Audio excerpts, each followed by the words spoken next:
Everybody, and welcome back to the WCS season finals. I am Artosis, and only Artosis, because I am casting this group completely alone to a wonderful audience that came out way too early. I can't believe it. You guys are awesome to be here. All right, it looks like we're going to go ahead and jump right in and look at these players. Here we have TLO, the German Zerg player. Used to be a Terran, used to be a StarCraft 1 player as well. In fact, I think he played mostly Protoss in StarCraft 1, so he's kind of been all over the place. Really has gotten a lot better recently. You know, he had some success back in the beta of Wings of Liberty, and then early on as well, and kind of fell off. And normally when that happens with someone, you never see them again. But TLO is extremely hardworking and doing a great job. He keeps his own highly intelligent thinking style. Still very creative, yet is backing it up nowadays with really good mechanics. And then, of course, we have this man, perhaps the most talented foreigner of all time.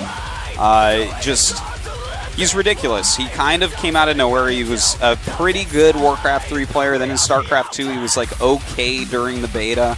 And a few months after it came out, suddenly he just started beating everybody. And in fact, he has done something probably no one will ever do again, which is just win tons of tournaments in a row against Koreans.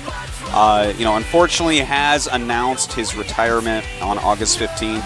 It's going to be a great loss to StarCraft to see him go, but he's still playing like a god right now. Maybe going to go out with a big bang. This tournament, definitely one of the last really big ones that he's in. So we'll see how far he can get here. Of course, he got second in Europe. TLO ended up getting 5th place. A nice little audience over there, but nicer audience over here. Coming all the way down to Gangnam so early in the morning to listen to me just very analytically and very calmly cast everything so I don't lose my voice. Thank you very much. For anyone watching at home, yeah, I'm going to be casting solo all day long. Down here for the first half, up there for the second. And it's going to be completely analytical. There's no way I can scream about all these fights and not lose my voice. So, this is going to be ZVZ, and in fact, there's a lot of Zergs in this tournament. And ZVZ is kind of in a funny spot where no one knows exactly what to do right now. And that's because it was all Mutalisks, and then the Spore Crawler became like a Scud missile launcher against Mutalisks. It is the craziest high damage, kills Mutalisks in no time flat. Like, I think the Spore Crawler versus Mutalisk damage output is the highest DPS in the game, I believe. It's pretty crazy. So, one thing that I'm actually very excited about this weekend is finding out where exactly is the ZVZ metagame. What are the actual strategies that people are going to be using coming up? Because it's kind of all over the place right now. It looks like the game has begun, so we should be jumping in there in just a second.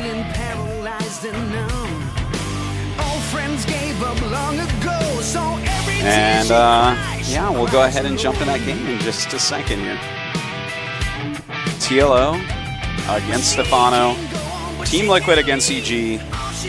Former rivals, now allies, and I guess now rivals again. All right, down here in the bottom left, he's our German Zerg player. He is Liquid TLO from Europe.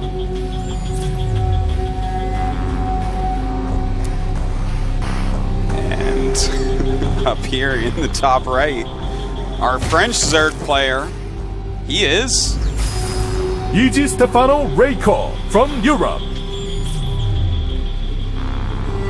And of course, that is the region in which they qualified. In fact, they both are European as well. 2 of our 3 European players and 2 of our 5 players that qualified from the Europe region. Okay, so this is going to be pretty interesting. I really am not sure what we're going to see here. I have we have a reasonably quick pool coming down from Stefano. Pool first here. It looks like TLO is going to go for a hatchery first play. So that's going to give TLO maybe a slight advantage because the pool before hatch can be more dangerous against the really early pool, but against a more normally timed pool like Stefano's doing here, which isn't He could have done it, I think, one drone later and been fine, but that's like a much safer one against earlier pools, but not as good against hatch first. So there's kind of a little circle of builds, like a tactical wheel, I guess you would call it, where the hatchery first, not as good against quick pool. What we're seeing here from Stefano, the pool into hatch, not as good against hatch first. And then, of course, the quick pool, not as good against pool before hatch. So a small edge by TLO. Now, let's talk about the strategies for a moment that we might end up seeing here, because Mutalisks were all the rage for an extremely long time in this matchup since Wings of Liberty came out. And for good reason. You know, they're so much better in Heart of the Swarm. They regenerate, they move quicker, and fungal growth is a lot worse. It's a projectile, it's slower. It's just not as good to go infestors anymore, which made the Mutalisks very worthwhile, because it's very actually hard to kill them with fungal growths, and they just heal if you don't kill them completely. Game paused. And now we're going to have a pause. So, the scariest thing in the entire world for a solo caster to encounter, the pause in-game. Alright, so I guess I'll just use what I was going to use to eat up the early game until action during the pause break. Hopefully the pause break is pretty quick. So going back, talking about mutas, they became very good in Heart of the Swarm. In fact, so good that it dominated ZVZ. We weren't seeing a whole lot of other things. Like there was Zergling and Baneling all-ins, there were some Roach all-ins, and then there was Mutalisk play. Now, they went ahead and ended up buffing the Spore Crawler against just biological, so it does super duper extra damage against flying Zerg units. Like ridiculous, insane amounts of damage. Like 2 Spore Crawlers are going to keep 15 mutas basically at bay. So this has changed things a lot, and no one knows exactly what to do right now, because mutas are still good, but you can't just break bases with them anymore. And it looks like, I think that they are ready, and they did, in fact, start the game. Thank God. We're going to go ahead and jump right back into there in just one moment. He probably just had, like, a small sound issue. Maybe he accidentally hit Control-S or something. His sound turned off.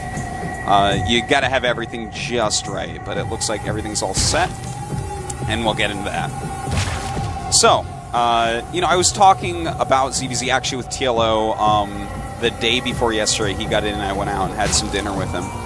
And we were talking about it a little bit and how he thinks that it's going to end up not really on Mutalisks. Where, you know, mutas, they still kind of have a spot, but because of how strong spores are, you can actually do things such as make proxy spores, like with an Overlord dropping creep or something like that.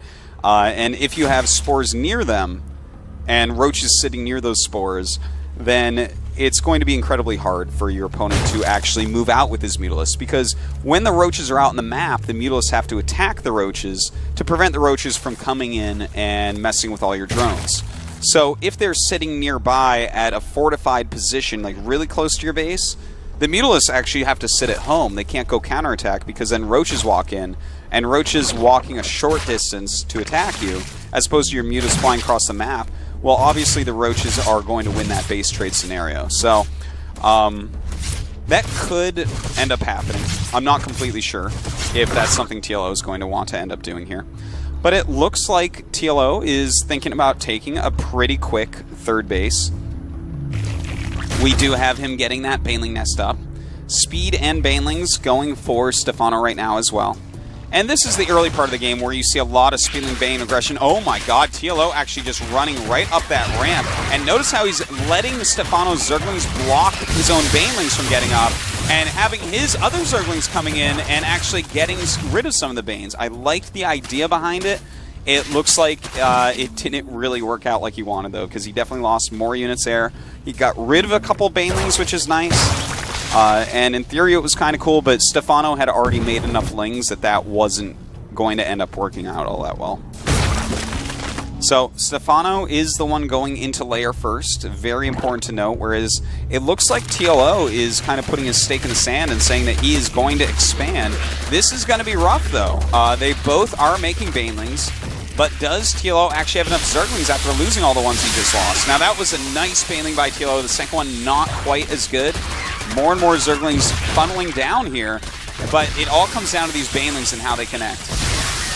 And Stefano's being very good with his 3 Banes. Notice how he's not letting any of them go off on Zerglings right now. He's letting his Zerglings win battles until there's too many Zerglings, and then he does that right there. So this is really good play by Stefano so far. He's being pretty efficient overall with his Lings and Banes. But as we see on the Units Lost tab, it's pretty even still.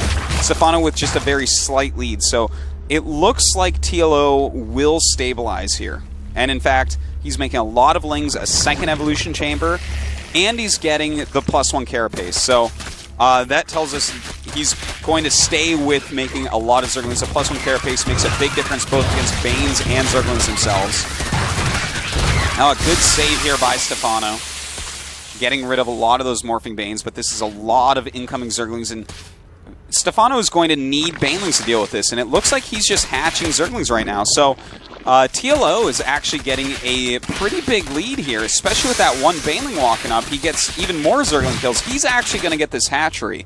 And if you kill your opponent's hatchery and they don't kill yours, all you have to do is sit back and defend and make a lot of units, and then eventually start attacking. But the first thing you do is make sure you don't lose your third in their counterattack. And in fact, if he gets that Spire, this is just basically... He's so far ahead. You actually can't say it's over in this matchup. Oh my god, that was so close. Good thing he had those Banelings. But he needs to save this hatchery, because if he loses that, we're suddenly very much even. And it looks like he forces a cancel on that Spire. Really well done. That is really nice, because as we see in the bank of Stefano, he actually has about 600 gas, so he wanted to get those Mutas out to help put on that pressure, clear the Overlords for Spore Crawlers.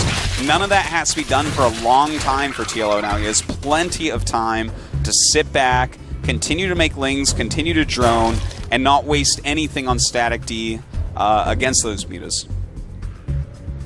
Okay, so looking at those stats, a lot more workers right now for TLO, and he kept his third base alive. As long as he keeps that alive, he's like actually really outplaying Stefano right now, which I'm sure a lot of people didn't really think would occur. Of course, that's Stefano, the best foreigner of all time, but TLO, he's got a solid plan. He's executing very well. And look at this defense. You know, he's got that Spine Crawler. He's got a great SimCity going on, a really good Queen placement, and he keeps it alive. And this is getting to be too much for Stefano. TLO is like really starting to crush him here. I like that choice. The drones were being pulled really well in between the Spine and the Queen. He's going to lose quite a few Banes there. So he just takes that out, and that's going to help the rest of his offense. Now, with the Spires done, but Stefano right now has to make mostly Zerglings and Banelings to stay alive, and GG, that's it. TLO actually just vastly outplayed Stefano there. He had a really good plan, and he followed through with it. It was kind of interesting how he decided, okay, I'm going to take that very quick third. He started his +1 Carapace quite quickly, which is going to, once it finishes, make him basically, unless he really screws up against Banelings, win every Zergling Baneling fight. Like as long as they have similar micro and similar amounts, TLO will start to crush those, because upgrades on Zerglings are gigantic, especially in Zergling versus Zergling. You know, like by getting just a simple +1 armor, you're actually reducing 20% of the damage intake from other Zerglings, which is one of the biggest percents in the game as far as upgrades go. It's so important in Zerglings. So he did a really good job there, getting in there, and I love the huge plumes of Zerglings and Banelings after Stefano's initial aggression. He went out there and he really pushed back hard, got the hatchery, and Stefano had no Banelings at home. You know, there was the one moment where TLO ran up past the ramp, lost some Zerglings, forced a couple Banelings to die. Stefano goes to the counterattack, realizing he has a Zergling advantage, but TLO knows that that's going to come because it just kind of makes sense for Stefano to do that, and makes his own huge amount, makes a lot of Banelings over there, and suddenly without counter Banelings, like when Zergling Baneling comes, if you don't have your own Banelings, you're trying to fight with only Zerglings, you simply cannot win. So he killed the hatchery, then barely held his own, and that alone gave him such an edge, like an almost immeasurable edge. He just, as I said, you just kind of defend for a little bit there, and if they're still in the game, you start attacking. So our next map is going to be Neoplanet S. Tilo versus Stefano.